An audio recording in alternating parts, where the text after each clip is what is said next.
Okay, so my job this morning is to tell you guys about cats.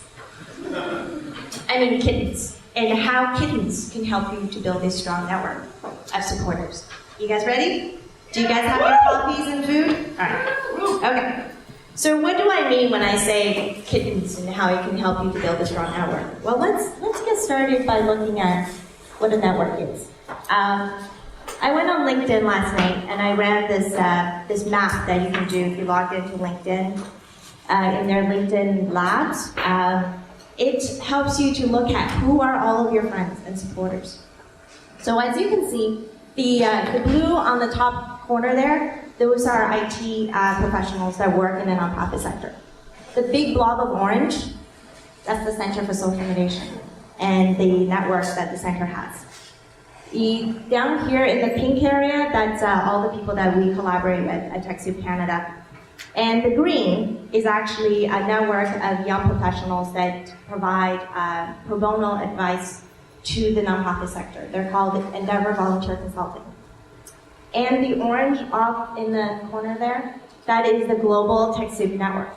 So as you can see, myself, where TechSoup Canada has a pretty extensive network. But that's really not a true representation of the network, is it? It's just who we're connected with on LinkedIn. Because your true networks are people out there who actually care about what you do. All of you showed up today for a reason. All of you are here because you want to learn about technology. All of you are here because you're passionate about what you do for your work. And you're hoping that you can get something out of today to do that. So you are actually part of our network. You may not be on here, but you're part of an ecosystem that we all need to do the best job that we can. So what brings networks together? Well, I've said this to a couple of you already. We don't do the work we do in the nonprofit sector because we're making the big dollars. I don't think any of you here is driving a Lamborghini, right? Right? And it's not the most glamorous job, is it? You don't get up in the morning and be like, yeah, I'm gonna make the big dollars today. No. You get up in the morning and you say, hey, there's something I care so much about that I'm willing to work for very little money or long hours. I'm willing to work when it's not working hours anymore. How many of you, just a show of hands, you don't just go home at 5 o'clock and stop thinking about work, right? Because to you, your work is your passion. And that's what brings nonprofits together. And passion is what brings the networks together. That's something that we all have in common. And that is the message that we need to communicate when we talk to our supporters. Because that's why they're your supporters, because they share that same passion with you. And so when we write our request for donation letters that we send out, don't just talk about, this is an awesome cause, you should do it, you should give me money. Think about why you're there writing that letter, why you're here today to learn about technology, or why you get up in the morning to do that work, to do that job.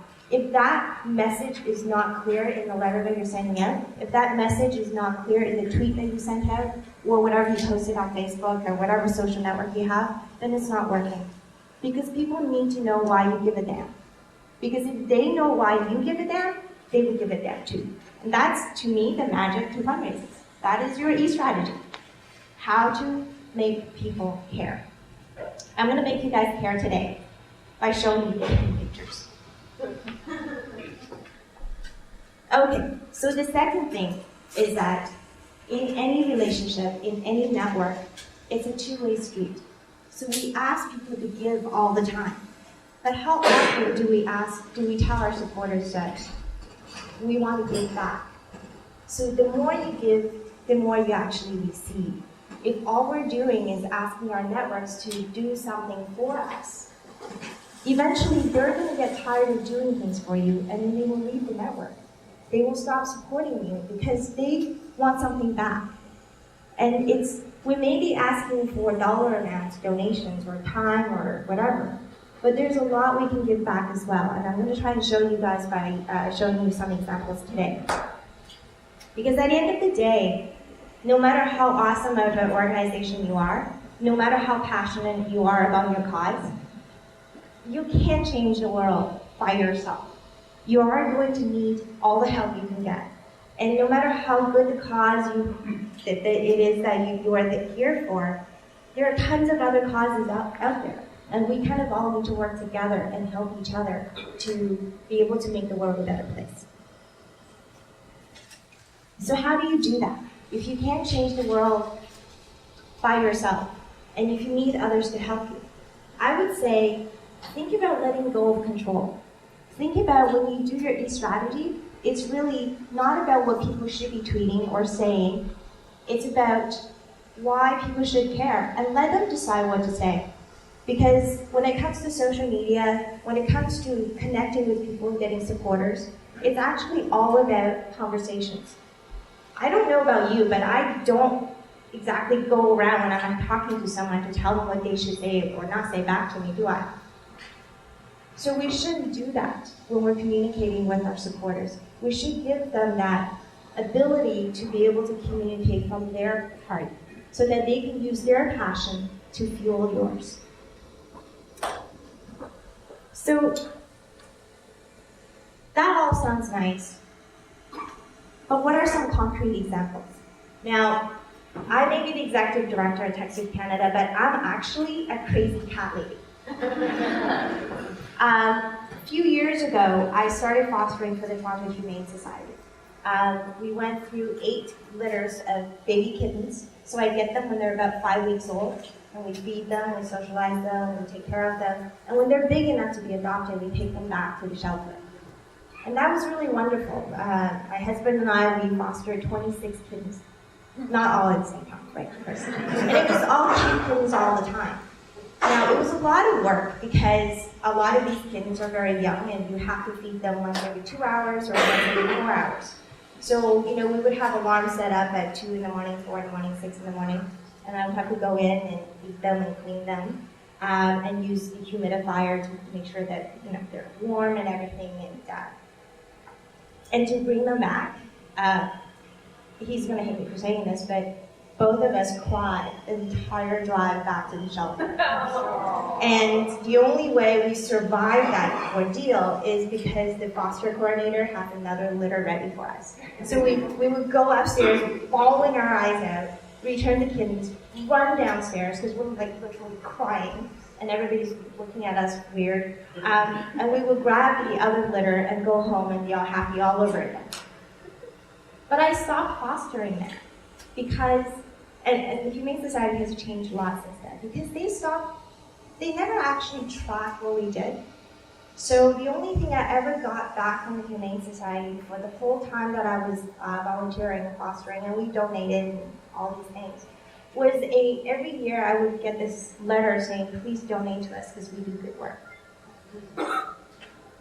No thank yous. Nothing about thank you for the donation that you had before, or thank you for volunteering your time. It's always, every single year, it's the same letter. I actually compare them. So they just took the exact same letter, same day each year, I would get that letter. And so after a while, I thought to myself, there will be other shelters out there that needs me more. So I stopped. So that is a fail story. But this is a success story.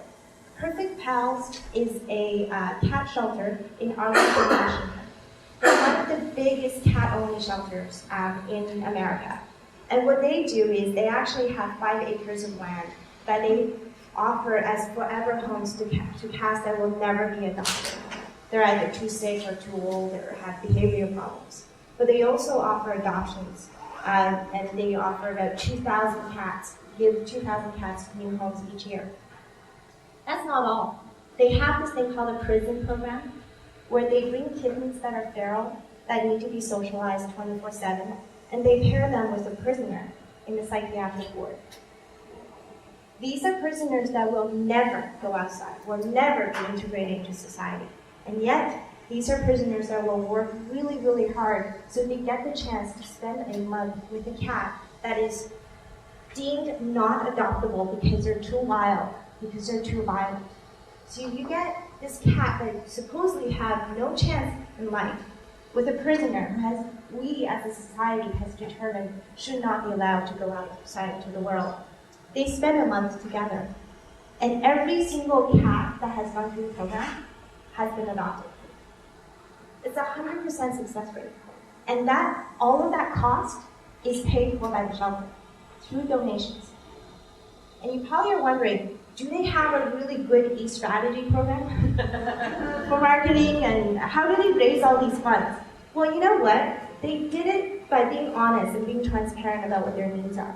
They never came up with some fancy schmancy social media campaign. They just talked about what they did at the shelter. They spoke from the heart, and they talked about what their needs are. They were very specific about their needs. So they had a wish list on Amazon with specific things that they needed at the shelter. So if you really want to help, you can actually go and purchase items from the wish list and give it to the shelter. They also had this really awesome foster kitten program. You see where I'm going with this, right? And around the same time that I started with the Toronto Humane Society, John started with Perfect Pals for the same reasons that I did, because we both cared about cats, because we really thought at the time that the shelter was doing great work. Except for John, John is also a computer geek like me. So he also went through litter after litter. And about his 30th litter, he's ahead of me here, he decided, well, I have to go to work during the day and my cats are at home. So why don't I just live stream this? So when I'm at work, I can check in on the cats, and if they're in distress, I can just drive back and help them, right? So that was just a sort of convenience thing. And then he started showing the live stream to his friends, and they're like, wow, this is cool. I'm going to tweet about this. I want to show this to other people. So they started blogging about it. Hey, cute kittens. And then blogs after blogs started picking up on that, and eventually it got made into Boing Boing website. How many of you know about Boing Boing? It's a very, very popular blog site. If they can pick up your story, thousands of people will come. And they did. And they fell in love with what John is doing. What he does is he takes a stray cat that is pregnant, and as soon as the babies are born, he will take them into his home, and he will take care of them until they're about 2 months old.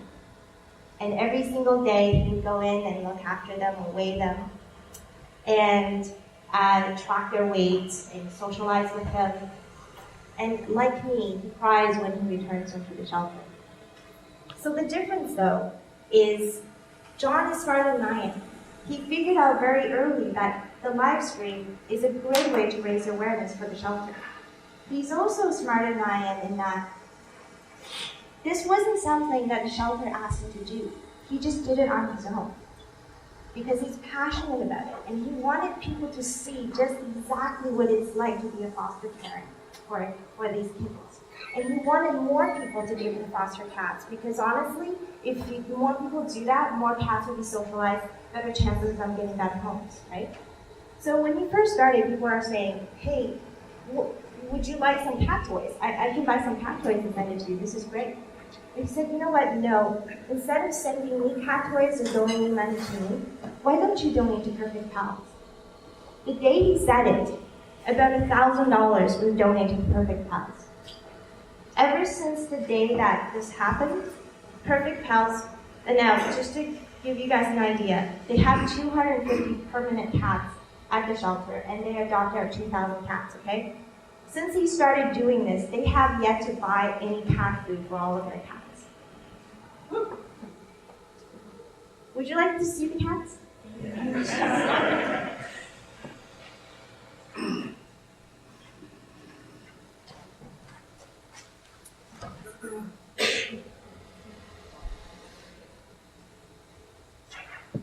Today is their birthday. They were born a week ago. These are the Spice Kids. Their eyes are not open yet. They don't open until the second week. The mama cat, Rosemary, she's lovely, lovely kitty, but I think she's getting a little tired. The baby's crawling all over her, so she's actually upstairs right now. They have this cage that is provided by the shelter, and the mama cat gets her little personal time upstairs from the babies. babies are in the box, safe and secure, and the room is warm. All of these things are paid for by the shelter. But, as you can see, this is the live stream. If you guys are wondering what this is, you can go to livestream.com and sign up for a free account, and you too can start live streaming kids. What's really awesome about a live stream is the social component. If you look on the right-hand side, you see a chat room. And right now, there are 428 people watching. There are about 100 people here. I say, let's make that 500 people watching. And they're having conversations. And at first, people come into the chat room and they ask about the kitten, they talk about cats. But what's really the magic here is that conversations go from talking about cats to image issues that people are experiencing. Or a woman talking about her autistic son and how she's struggling trying to take care of him, and coming here to the site to see the kittens help her. Another person would talk about how she's suffering from depression. And when she gets up in the morning and the day is hard, she would come here to look at the kittens because the kittens make her feel better. I was tempted to write there last night, I don't know what to do for my presentation, help, I need to come and look at the kittens. So really, it is about the kittens, but it isn't. Because what the kittens has offered back to the community is something special. And the community cared about us so much that even when the cats are at the vet and you're literally looking at a live stream of nothing, there will be 300 people in the chat room just talking and communicating and talking, sharing information about how to raise foster kittens and how to help take care of animals, not just cats, but endangered species, how to help each other. And when these kittens get adopted, about 40 people will show up at the adoption center to take pictures and tweet about it and tell other people about it. One of the ladies who is sort of an avid fan of the live stream adopted 2 of the kittens. And then she made a Facebook page because the people here in the chat room basically helped her how to make a Facebook page. So she decided to do that. Within 20 minutes, she had 700 fans. Right? So these things happen because the people in the community care. These things happen because he's got about 1,800 fans. These things happen because the people made it happen. He didn't go and make that Facebook page for the woman who adopted the 2 kittens. He didn't, but he provided that avenue and he provided the support for it. And Perfect Pals did not come up with this strategy. They merely just said, hey, go ahead and do what you want. If you're passionate about us, why don't you decide how you want to do that? If you want to live stream, go ahead. If you want to tweet, go ahead. We're not going to control what you do. And that's something I want you guys to think about today when you're thinking about what you want to do for your organizations. Is actually sometimes the less control you have over things, especially conversations, the better it's going to be. Because people will decide if they care about you, the best way to help you out. Especially kids. Now, I think that some of you might be saying, thanks, Zhang, 2 kittens always work, but what I do has nothing to do with kittens. So if I don't have 2 kittens to put in your face, well, what then? How am I going to get someone else to be passionate about crisis that's happening with, poverty? How am I going to get people to be passionate about things that are just really hard to deal with on a day-to-day basis? Well, let's see.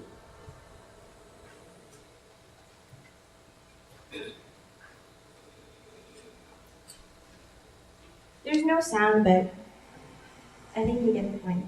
This is a video. I'm not sure how many of you have seen this one. Let's guess what it's about.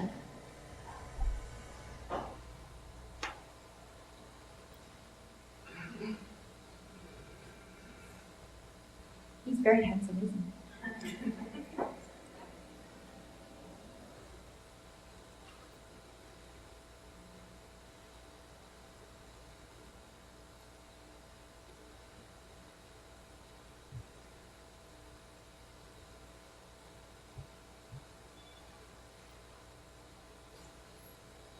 That happens to me a lot, by the way.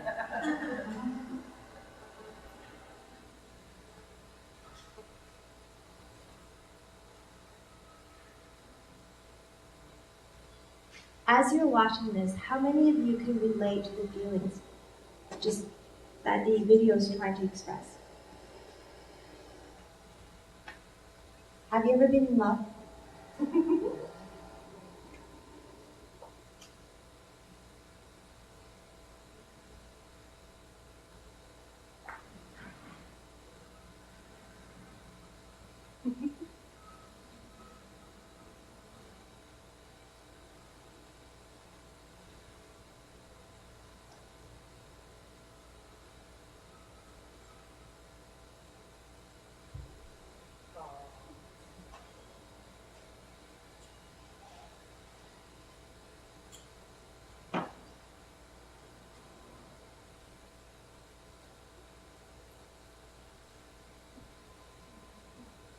I thought it was fitting given the venue. That video didn't cost a lot of money to produce. There's music to it, there were no words. Sorry, there was no music for you guys today, but the message is clear because it transcends language, it transcends cultural norms, because what we're talking about is feelings, passion, love. We care about cats not because they're cute. We care about them, well, I care about them. Because I like the fact that they give back. There's this unconditional love that pets animals give back to us. You're here because you love something. You're here because you're passionate about something, right? So kittens, whether it be kittens or any marriage discrimination or what have you, I think if we can capture that love, if we can capture that passion, then it will drive everything else that you need to know. And the rest of today is really about how to use, what tools do you use to drive that passion. But you got to know what that is first. You need to drive it. We can only tell you about CRMs or Twitter or Facebook or something really boring like SharePoint. Wait, I didn't just say that. But we can tell you about all the tools until the cows come home. But we can't help you formulate that message because that has to come from your heart. And that is all you need for today. And I would have one huge ask for you guys. You're here to learn, but you're also here to give. So let us know what that is. What is it that you're actually passionate about? Because if we know what you're passionate about, the rest is really easy. How do we help you? What is the message that you're trying to communicate? Talk to anybody in this room. There are lots of people here that understand marketing, communications, lots of people here who understand how databases work. There are lots of experts. You yourself is an expert. Just because you don't know what a CRM is doesn't mean you don't have anything to contribute today. But by the end of today, I hope you'll make at least one connection that will help you with your need. By the end of today, I hope that you will help somebody with their need, whatever that is. And today is really not about technology. It's about addressing what our needs are to actually help us with our passions. So if you guys are ready, yes? Yeah. All right, let's get started.